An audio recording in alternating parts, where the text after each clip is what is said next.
के तरफ से एक नोटिस जारी हुई है कि सुप्रीम कोर्ट का आदेश ये है कि इतने डीबी में साउंड रखना चाहिए, आप अगर उल्लंघन करते हैं तो आप पर कार्रवाई की जाएगी।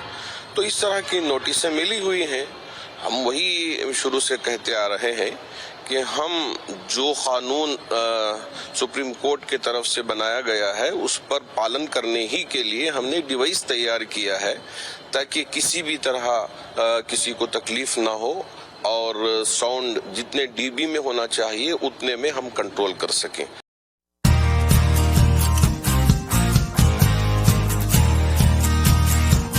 के प्रयोग को लेकर विरोध शुरू हो गया है। कुछ संगठनों द्वारा मस्जिदों में लाउडस्पीकर के इस्तेमाल पर रोक लगाने की मांग उठने के बीच कर्नाटक के वरिष्ठ मंत्री के.एस. ईश्वरप्पा ने कहा कि छात्रों और मरीजों के हितों को ध्यान में रखते हुए मुस्लिम समुदाय को विश्वास में लेकर इस मुद्दे का समाधान निकाला जा सकता है। आगे इस मुद्दे पर मंत्री ईश्वरप्पा ने कहा कि यह कोई प्रतिस्पर्धा नहीं है कि अजान के खिलाफ हनुमान चालीसा का पाठ किया जाए। इससे दोनों समुदायों के बीच बेवजह टकराव पैदा होगा। उन्होंने मुस्लिम नेताओं को सलाह दी कि वे देखें कि लाउडस्पीकर का उपयोग पूजा स्थलों तक ही सीमित रहे और उसकी आवाज से आसपास के क्षेत्रों में रहने वाले लोगों को कोई परेशानी नहीं हो।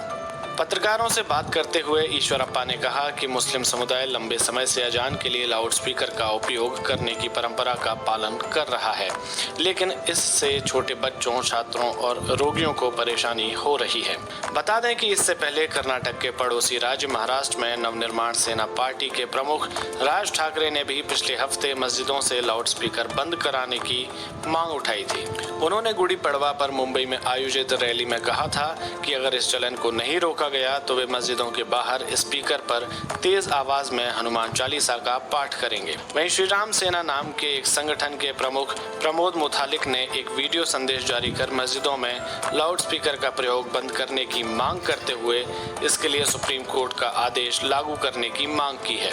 उन्होंने कहा है कि राज्य में 10वीं की परीक्षाएं चल रही हैं, ऐसे में लाउडस्पीकर से हो रही